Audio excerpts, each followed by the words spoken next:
Hello, and welcome to Novel Feelings, where two psychologists take a deep dive into your favorite novels. I'm Priscilla.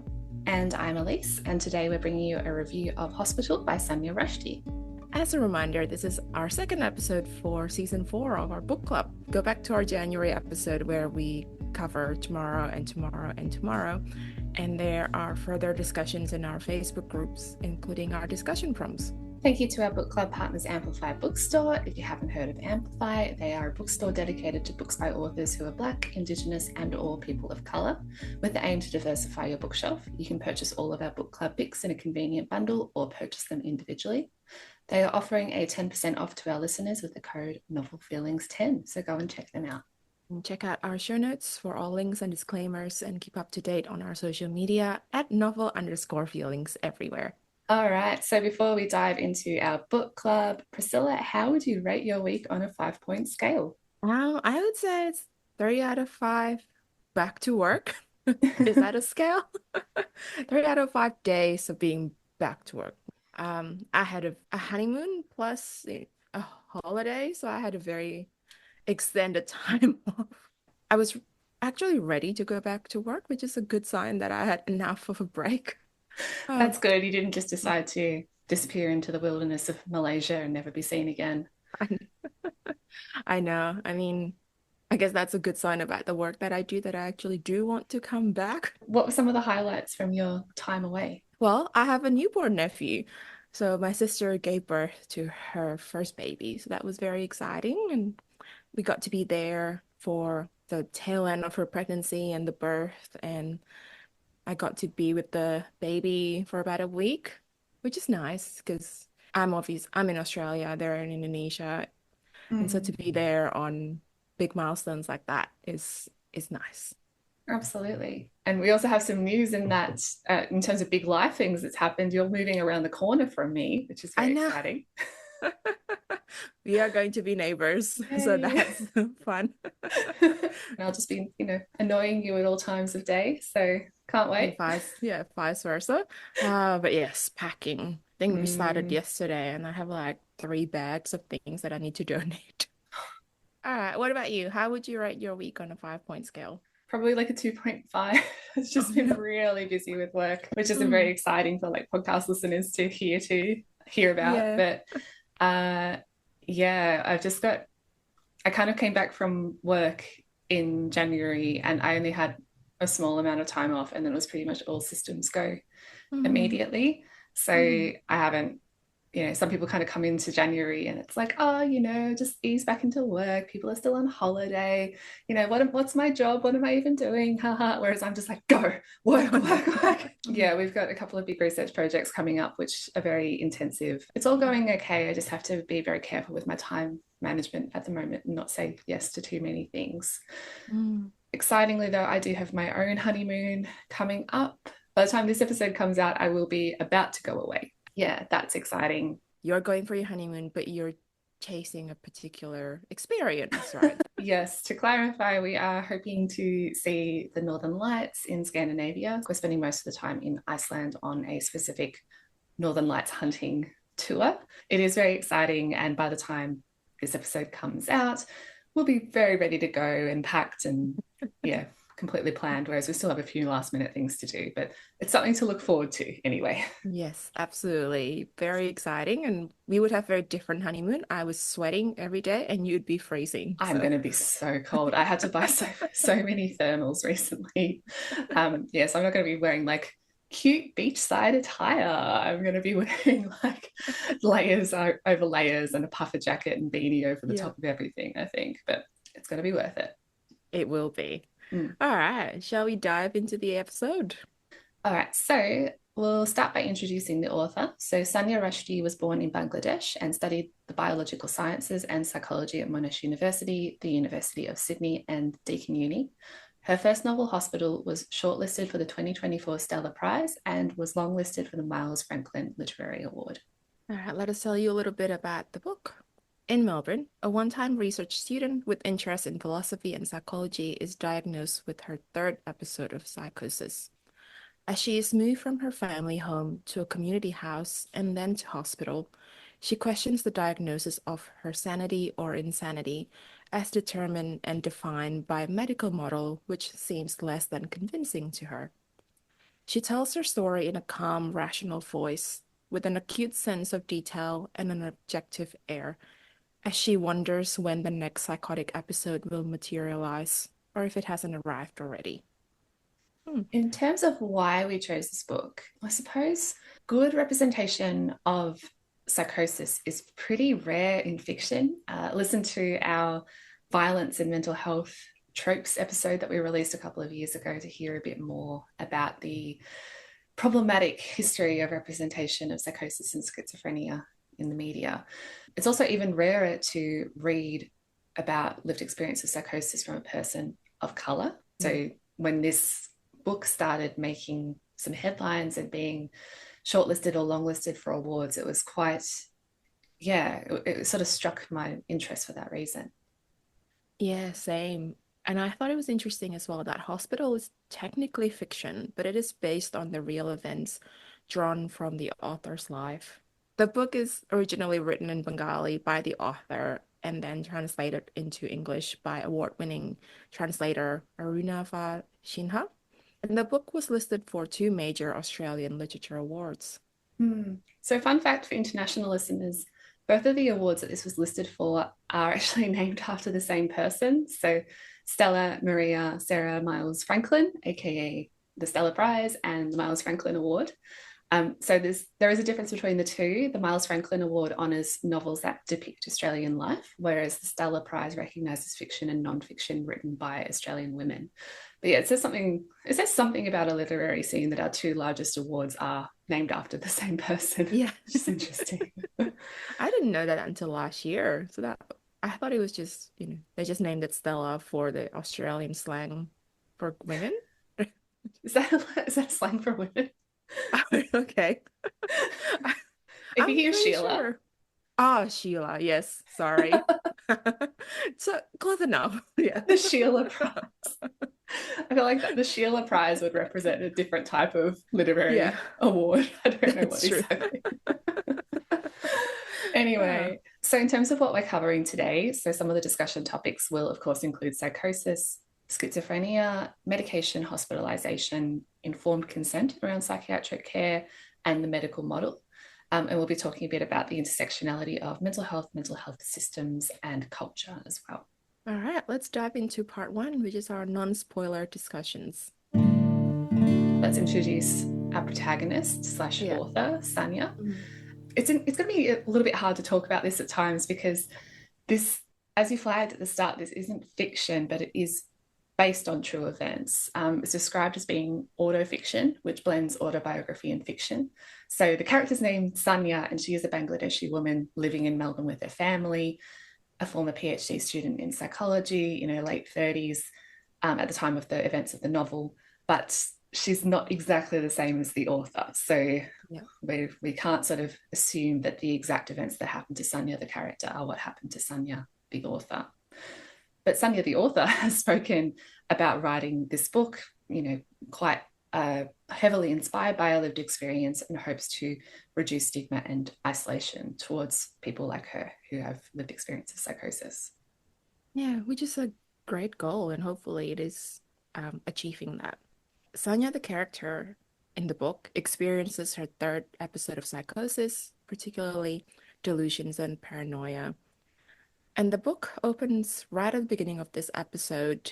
And while there are references to her life outside of the psychosis and the references to her history as well with her mental health, there's not much context.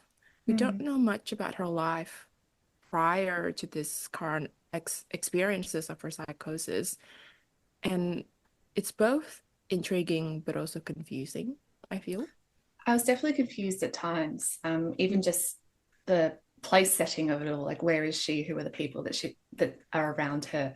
You can tell as the novel unfolds, like she's living with her family and she's not Mm. currently studying, but she was in the past and things like that. But it's a bit disorienting, I guess. Yeah. And I do assume that at least part of that is intentional by the author to give the reader a sense of perhaps not exactly the experience of psychosis, but the idea of not being completely set in a clear time and space.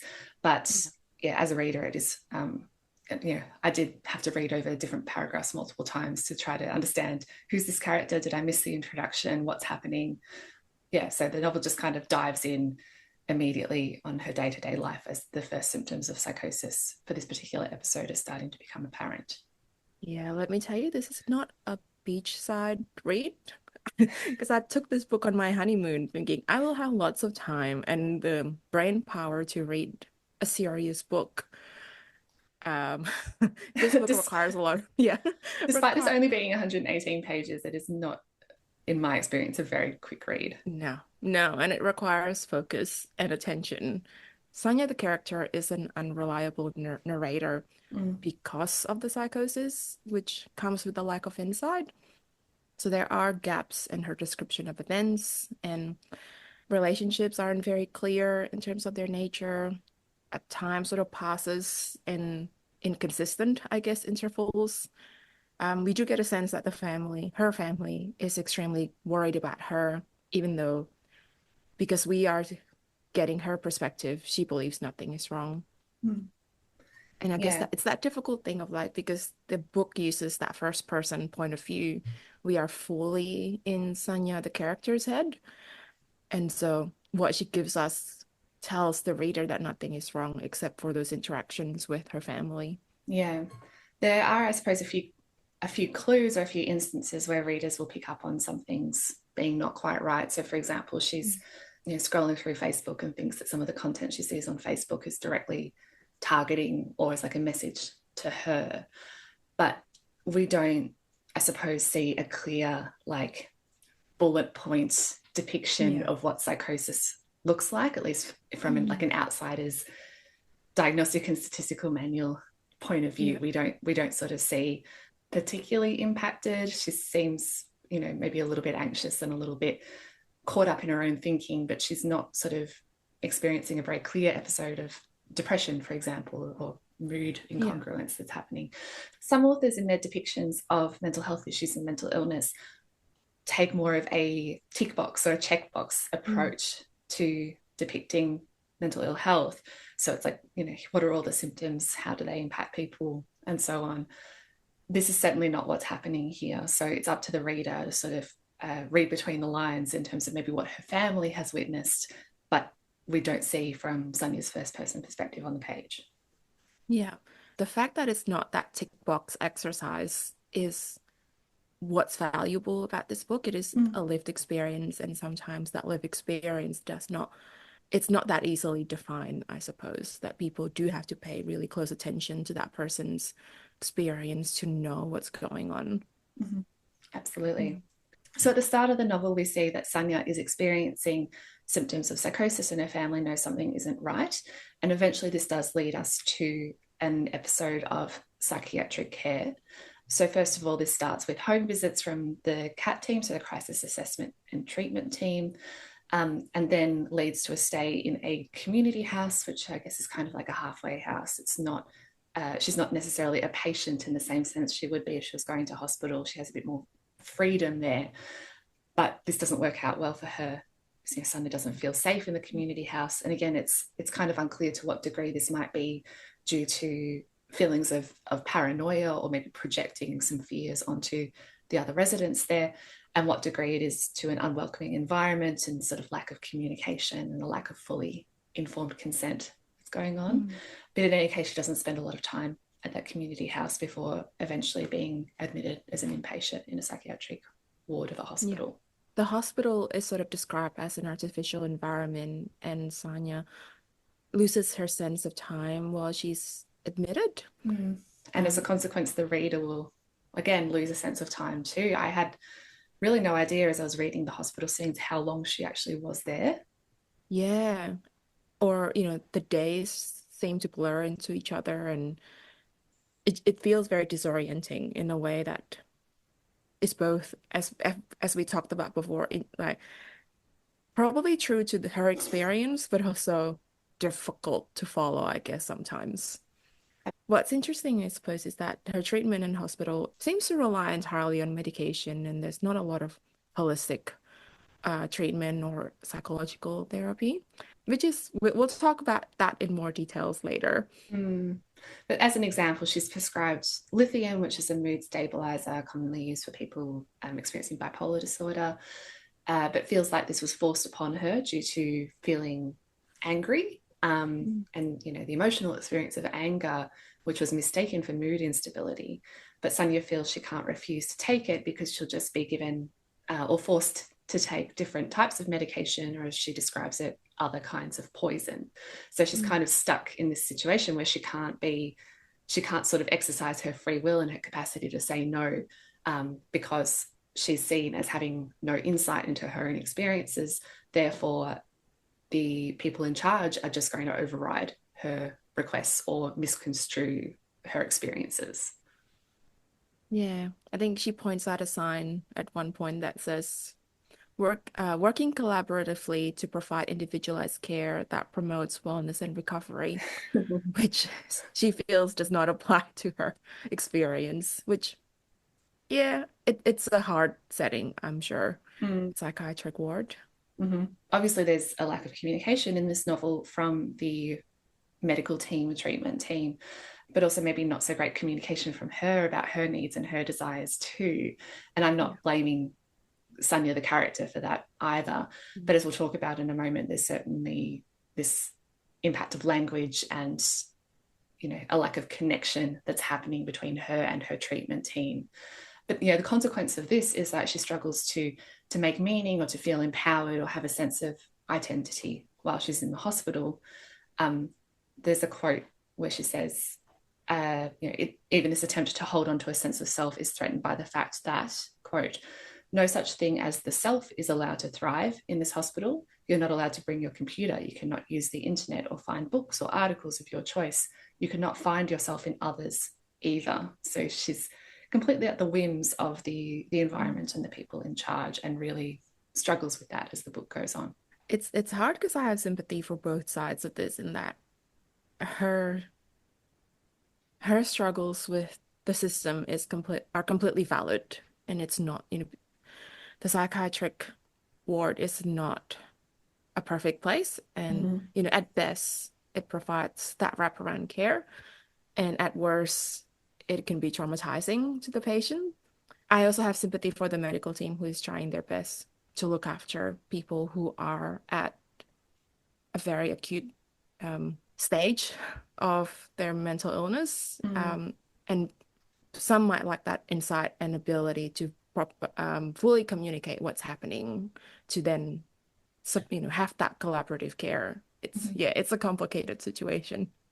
Plus, in those settings, for one, psychiatric teams are working in a system that's imperfect, and they're often Mhm. working with people for a very short period of time. And during that period of time, their focus is required to be just getting them through that episode of psychosis before they're able to go Yeah. back into the community and feel that they're safe and will be well enough to look after themselves or to access care in the community. So hospital is not often about more holistic Mm. care, which is why there's often so much of a focus on medication or finding the right medication and stabilizing someone before they're able to go out Mm. into real life again. There's also a shortage of beds, so that means people can't stay for a longer period of time. It's there's differences between public and private in terms of the availability there. But they're working in an imperfect system, a system that prioritizes medication as well. And if they're not giving medication, they can be seen to be not doing their jobs properly, and there can be real consequences for them, their employment, their careers, if they're not doing what is considered to be best practice. So there are systematic issues there Mm. too.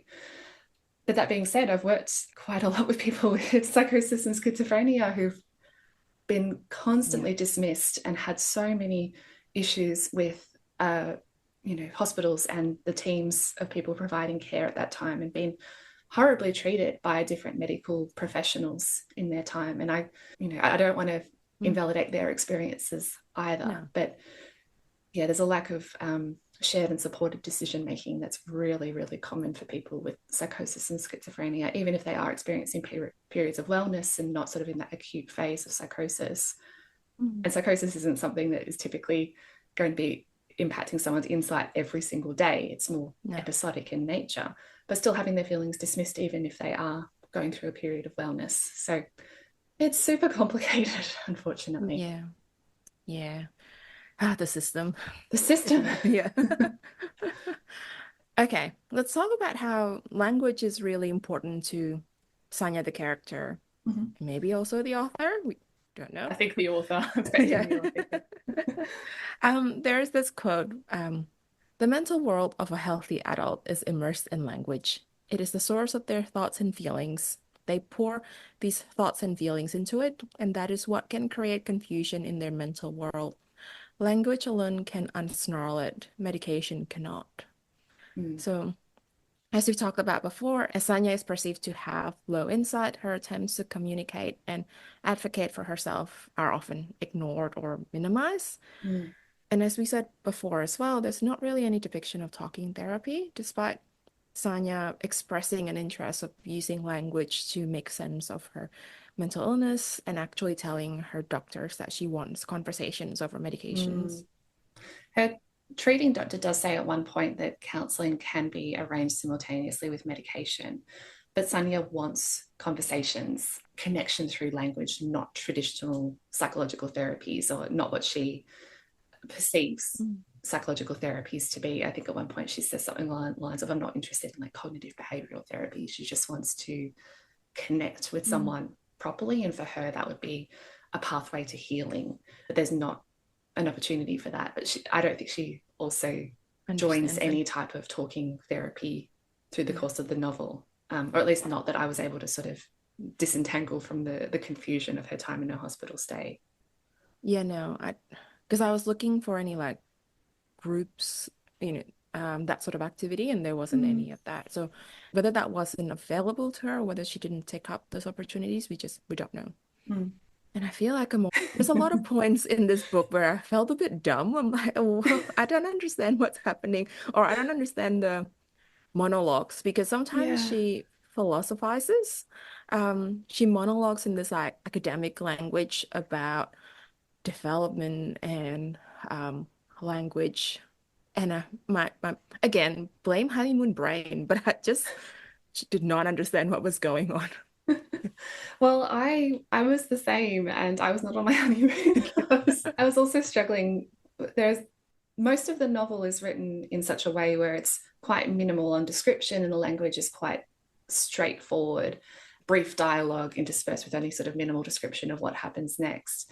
And then there's maybe a handful of times throughout the novel where it just turns into this like a mini philosophical essay over a Mm. couple of pages. And some of that is depicted as being through her conversations with another person, like speaking to a doctor in a consultation, or I think sometimes it's just her meant to be like her internal dialogue. And it's such a shift in tone. And I just didn't find it very accessible. No. And this is someone who's like written a thesis about stigma and lived experience and, you know, the importance of all Mm. that stuff, to put it Yeah. really non academically. But yeah, there was something about like I don't know if the average reader is going to read that and take away the messages from it because it's not very accessible. Hopefully they get the gist, but like Mm. I was struggling, and I'd like to think I'm a reasonably intelligent person Oh, who's informed about this space. you are a doctor, Elise. You know, you've completed a PhD, so you, Well, you are. I write in academic language every day, and Yeah. I know I don't always do so well with research translation, but I just felt like the setting, the messaging of this might have been a bit lost. Mm. Yeah, maybe smarter people are better at that. We shouldn't dismiss our own intelligence. What are No, we doing? I'm sure we're intelligent enough, but it's just that feeling of like, huh? You know, um, it raises the question of who's the target audience for this book. Yeah, that's a good Yeah. point. Yeah. It's noteworthy that this book was originally written in Bengali and then translated into English. I'm sure the author made a choice to write in her first language for a reason, but I'm sure the translator's done a wonderful job. But when you are writing in a second language or translating from one language to another, sometimes it might not always get to the heart of what is originally trying to be said. So it's also possible something Mm. got not necessarily lost in translation, but maybe just not communicated in the same manner as it was originally intended. Yeah. To use the language of the youth, it just hits different, maybe. But there's this quote from Westerly Mag that says, translation is often overlooked, not just in the literary world, but more generally in the arts. This is a tragedy, as the work translators do is critical. Their job is not simply that of linguistic conversion, but of retaining the power and delicacy of the original text. Sinha's approach to his craft, as he told Liminal magazine, is to add nothing, take nothing away. Mm. Anyway, I think we're towards the end of our non-spoiler section, so we should probably talk about our Mm. overall reviews of the Yeah. book. I I really wanted to like this book for all the reasons that we chose it because it feels like an important perspective. You know, it's a translated work of fiction based on real life events. It's a lived experience of psychosis from a person of color, which is, as we talked about before, quite rare. Mm. But I really struggled with this book. Um, Mm. I felt really lost for a lot of it because of the lack of context and I guess moments of loss of insight. And while it is in line with the nature of psychosis, it does get in the way of me connecting emotionally with the book. I was quite intrigued by the descriptions of Sanya's interactions with I'm assuming the public mental health system, from the cat team to the community house to the hospital. I still don't know a lot about community houses and their role Mm. in mental health treatment, so that was a good insight to get. But I would have liked more exploration of her specific experience with the system from, I guess, a cultural perspective. We do get glimpses of it, but not a lot. I do still hope that it gets in the hands of more people, if only to raise discussions around something as stigmatized as psychosis and schizophrenia. So I'm glad that it was given that platform by, I was going to say all the awards, but both of the awards. Yeah. It might have been Um, nominated for more as well. Those are just two of the major ones that were quite yes, noteworthy. that's true. So I suppose if I have to give it a star rating, it's 2.5 out of 5, Mm-hmm. which I feel like I have to clarify because I see what you mean about how people think 3 stars is bad. Because I watched this reel of this book reviewer talking about all these books that she found flaws with, and then she gave them 3 stars. And I'm like, hang on. For me, 3 stars is above average. I, 2.5 is I like think we need a the average. rubric because the Yeah. 2.5 is it's okay.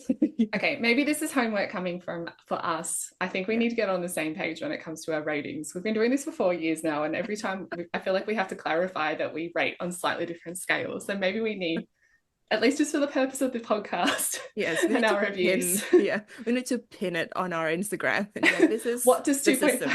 Yeah. Because you give it 2.5 and you're like, it's pretty good. And I'm like, Yeah. if I gave it 2.5, I'm like, terrible, bad. Yeah. It's like 2.5 is like exactly in the middle. So like it's fine. Yeah, but I think of 2.5 as being like a 50%, which is like Yeah. barely a pass if you're looking at like Yeah. grading a paper. So I think that's the problem. I approach it more like grading a paper than I do Yeah. like yeah. Anyway, Yeah. maybe I should be giving like a P or a C or an HD Maybe instead. we should have like a anyway, we should have either rubric or we should just have like what's the word? Like a summary, because for me, 5 stars is like perfect and 4 is fantastic. 3 is great. No, wait. No, 3 is no. good. 3 is good. 2 is okay. Yeah. No, for me too, fail. Yeah. One, worst thing that's ever existed. All right, Yeah. that's an aside. Maybe we'll figure this out one day. Yeah. All right, so you've given a 2.5. For me, I also went in with quite high hopes. I was expecting this to be really wonderful based on the hype and the nominations and the reviews that I've read. But I think there's just something about the writing style and the pace of the story. I felt like it lacked something. It lacked a bit of emotional depth, and I really struggled to connect, even though, this is like an area of work for me, literally like an area that I'm really passionate Mm. about. The writing is quite spare. There's not a lot of like flowery language, and maybe that's what contributes to it. Not that we need flowery language to communicate, But the translator described the writing as superbly spare without giving in to any excesses of language or expression at any point, and yet it is rich in terms of what it conveys, forcing the attentive reader to pause and think often. I had to pause and think a lot, but I didn't Yeah. necessarily think that was a good thing. It sort of impacted on my immersion within the story. Mm. And although the story raises awareness of important themes that we've touched on, and having read a few first-person lived experience stories of psychosis and hospitalisation, now I've read other stories which I've personally found more powerful. But I do think that there's merit to this story. I still think that it's going to really inform audiences and maybe reach some circles of people that aren't so uh, engaged or informed about some of the topics that are covered in this story, particularly the medical model and some of the realities of life in a psychiatric hospital. So I do think that just by the nature of the story and that lived experience storytelling, it's going to make a difference for some readers. And again, with the cultural lens too, I think that's going to be really beneficial. So even though I don't think this book was for me and my Mm. personal reading pace, I think based on the merit of the story itself, I'm going to give it a 3 out of 5. That sounds fair. Shall we dive into the spoilers? Let's do it. It's actually very hard to distinguish non-spoilers and spoilers in such a tiny book. Yeah, I know. It's more just like a slightly some stuff that happens more in the second half of the novel and to do more with the arc of the narrative rather than actual spoilers. We also wanted to talk a bit about Sanya's relationships with the other patients that are in the psychiatric ward and the friendships that are formed. Yeah, so Sanya, the character, I guess the author as well, depicts friendships formed in the ward as being very powerful and beneficial, much more so than the relationship she forms with any clinical staff. Mm. Actually, I'm struggling to remember if she goes into any details about the clinical stuff. Like we do have the meetings with the doctors, but she doesn't describe like multiple therapy sessions or anything like that. Yeah, there's pretty much no rapport described with Mm. any clinical staff. And I suppose maybe they're just left out of the book for that reason, is that they weren't important to her recovery in any way. Yeah, possibly. Mm. It is difficult to tell, though, at times whether Sanya's relationships with other patients on the ward are being portrayed accurately. Mm. Like, she seems to fall into really intense relationships really quickly and believes that they are relationships rather than maybe one-sided. Almost like an Obs infatuation at times. Thank you. I was going to say obsession. Didn't think that sounded very nice. Um, yeah, so we get hints from other characters that it is an infatuation, and the characters she's infatuated with do not reciprocate those feelings because she keeps getting told to stop following boys around. It feels very infantilizing as well to say like you stop following boys around like she's an adult woman. Yeah, I know. And again, this is an instance where I'm not sure how much of it is Sanya's, Mm, like, how much of it is Sanya forming a legitimate relationship with another character versus and the staff maybe just dismissing that versus Sanya, the character, maybe having not a lot of insight into whether the friendship or the relationship is actually reciprocal or not. So I was trying to play detective at times, but regardless, Sanya, the character, does find, does perceive there to be real connection there, and that's one of mm, the few highlights of her experience in the hospital is connecting with other patients. Though I don't know if the yeah. hospital staff would necessarily see it that way. Yeah. Interestingly though, I think the friendships feel, at least to me as a reader, the friendships that she formed feels more real than Mm. the romantic relationships. So I think there are two separate men that she fell in love with during the course Mm. of the story. There was something strange about them to me. Like they didn't feel like an actual relationship, whereas I feel like the friendships felt like an actual relationship. Mm. It's also hard to tell because, again, the writing style is quite scant, so we don't get a lot of description Yeah. of the men that she's interested in. And so it's hard to tell from a reader's perspective, are these men giving, verbal Mm. or bodily cues about their interest in Sanya or not. It just kind of jumps from, there's a new patient on the psychiatric ward. Sanya thinks that they're attractive, and now they're suddenly in some sort of relationship together. So, yeah, again, we're just not given a lot of context as a reader to make these accurate judgments. But maybe we're not meant to. I don't know. Again, this is where I struggle with this book is what is just, what is the level of emotional connection that the author is aiming for here? In any case, I really just did not have many connections to any of the relationships that are formed, whether it's the romantic relationships or the friendships. They're also transient. Yeah. And yeah, that's going to happen due to the nature of her stay in the psychiatric ward as well as in the community house setting. Patients come and go. Some have long stays, some have short stays.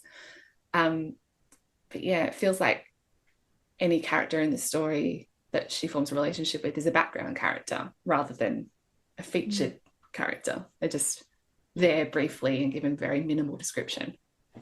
Yeah, absolutely. I feel like Sanya is like the only real character in the book. Towards the end of the book, there's another like important male character, I think well, actually, I don't think we were ever told where he's from, but maybe he's not in Australia, but he just also just appears Oh, are you on talking the about the page. ex-husband? Is that the I ex-husband? think the ex-husband, or like, yeah, That's so former. terrible that I didn't even realize. I think I texted you, then I was like, who is this person? I might be misremembering, and to be honest, I'm probably not going to double check this before the episode goes live. But I think, yeah, there's a point near the end of the book where Sonya's on the phone to a male character who I believe was her ex-husband, but was only very briefly introduced at the start of the novel, and I'd almost forgotten about his existence until they're on the phone and they're sort of talking about her recovery. That was not, again, in that moment treated like a established character that we as the readers should know about, but we don't. we'd Yeah. both forgotten. We both had that same experience of forgetting who that was. Yeah. And again, is this that thing that like this book demands your full attention and you should not be scanning the pages because you should be reading it word for word. And that just is not what I did. And that therefore maybe it's my fault for not paying attention. Well, I think I was paying attention, but as I Yeah. talked about before, when something is just mentioned once, you might be paying attention, but you have to add this extra layer of intentional interpretation on top of that. But I don't know if a reader can be expected to hold characters in their mind who are only mentioned extremely briefly at one time point and then come back without more introduction. Memory is fallible. Even if this is a short book, we're not going to remember a throwaway reference to a character unless there was actual like emphasis on that character, which I don't think there was. No. Anyway, I think that just highlights the transient nature of most of the relationships in this book, even when they're not relationships in the psychiatric ward. Similarly, I would have loved some more information about her family too. We Yeah. don't get much about them at No, all, not even really. though they're very important and are, in this caregiving role, kind of integral to her seeking or being required to get treatment at times too. But there's often a lot of tension between carers and people with lived experience, especially in scenarios where somebody might have a lack of insight as well, because it's on another person to make a judgment call. And there might be some scenarios where there's like advanced care planning that happens, and a person is able to put plans in advance about what they want to happen should they experience a lapse or should they experience another episode of psychosis. But that doesn't always happen, and that can cause a lot of conflict or long-term trauma in some cases. But we just don't know much about their relationship. We just, again, have to read between the lines about what's happening there. Yeah. Speaking of care, though, I suppose let's chat about the recovery model of complex mental illness, which I think is more your area than mine. Yeah. I won't keep this too nerdy, but basically there is a framework that I was thinking about when I was reading this novel, which is called CHIME. And CHIME stands for Connectedness, Hope, Identity, Meaning, and Empowerment. And the recovery model here, it talks about how recovery isn't necessarily about the absence of illness in the same way we might think about physical health recovery. So if you recover from a cold, you are considered to be back to your baseline level of functioning and all is well, and you no longer have symptoms of that cold. But for complex mental health issues, we talk more about living well, even if you are experiencing long-term mental health challenges or psychosocial disability, which is disability as a consequence of experiencing either symptoms or the diagnosis itself. So the kind of social model of disability is relevant there as well. But you know, in the CHIME framework, it talks about these 5 different topics as being really critical towards an individual's recovery. So, you know, having a supportive community and developing those real relationships, having a positive outlook for the future and motivations to, you know, to change or to keep yourself well or to do what works for you, having a positive sense of self, overcoming the barriers of stigma and discrimination, finding meaning in life and experiences, and having a sense of control and personal responsibility. So one of the reasons why this came to mind is, first of all, because Sanya's experience of psychosis is described as episodic. It's something that has happened in the past, is currently happening during the novel, and may very well happen again in the future. It's a long-term condition. For Sanya as an author, I got the impression that she is trying to make meaning or trying to make sense of her own experiences through this novel and through the medium of autofiction. And for Sanya as a character, we see her grappling with a lot of these different ideas as the novel progresses. So, for example, she is reasonably well connected, or describes herself as being quite connected and having good relationships or forming meaningful relationships during recovery and with her family as her ongoing care. But she's only beginning to have a sense of empowerment over her own experiences. And the hospital setting is a place where she is unable to experience empowerment or identity or find much meaning in the experience and so on. So for Sanya as a character, the hospital itself and this medical model of care is completely against her own individual perception of recovery. And so it might be essential for her to, you know, to cope with or to stay safe during an episode of psychosis, but it's not conducive to a longer term recovery. And the character needs more than that, needs something different than that. For some people who have a similar lived experience, a hospital might be a positive experience and might, you know, they might have more connection and meaning in going through that. But for many people, it's not the case. So that hospitalisation might be a necessary evil at times, but it's not going to help with long-term recovery. So yeah, I just thought that was interesting to think about. No, yeah, absolutely. And I suppose, I mean, the book is called Hospital, so we're not seeing more like beyond her hospital admission and what sort of care or treatment she gets afterwards. So we don't see a lot of, there's so much more to recovery than just the hospital, as you were saying. I guess it's important for us to know that there's more to mental health treatment, even, you know, at that complex end than just medication and hospital. And I suppose in some way that's what Sanya the character wants. We just don't see that happening. Yeah, absolutely. And so I'd be curious for what happens for Sanya the character and Sanya the author after the experiences with the events within the book as well, and what recovery does look like for her long term and what does help her stay well or live her best life despite the ongoing experiences of schizophrenia. And for Sanya the author, I do hope this has been an empowering experience for her to write about these experiences or to, you know, integrate her experiences within this novel. Now that we have finished our review, we'll briefly talk about what to expect in our detailed show notes and the next book that we're covering.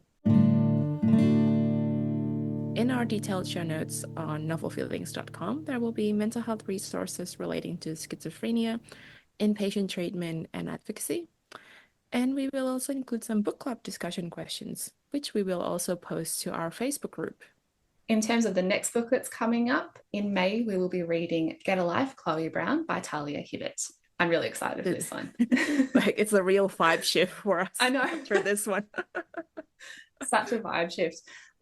So, Chloe Brown is a chronically ill computer geek with a goal, a plan, and a list. After almost but not quite dying, she's come up with 6 directives to help her get a life, including do something bad. But it's not easy being bad. What Chloe needs is a teacher, and she knows just the man for the job. Red Morgan is a handyman with tattoos, a motorcycle, and he's also an artist who paints at night and hides his work in the light of day. But when she enlists Red in her mission to rebel, she learns things about him that no spy session could teach her. We've both read this one before, Yes. so I'm excited to read it again. Absolutely. Yes, more of a rom-com romance vibe than this kind of thing. But there is plenty to talk about in terms of psychological things. Absolutely. I would argue excellent representations of trauma in this one. Mm-hmm. Yeah. We'll go into that in May. Absolutely. Anyway, I think that wraps us up for today. So thank you for taking part and listening along to our book club episodes. If you like us, please leave us a review on Apple Podcasts, Spotify, or wherever you get your podcasts. Find us online on Instagram, YouTube, and the Storygraph through novel_feelings, or search Novel Feelings Community on Facebook. If we have entertained you or taught you something today, consider buying us a coffee to show your thanks. All proceeds go towards making the show stronger and more sustainable. You can find all the links in our show notes. Thank you so much, and we'll see you in May for Book Club Episode 3. Thanks, everyone. Thank you. See ya. Our podcast was recorded on Wurundjeri Land, which is home to both of us in Naarm, Melbourne. We also acknowledge the role of storytelling in First Nations communities. Always was, always will be Aboriginal Land.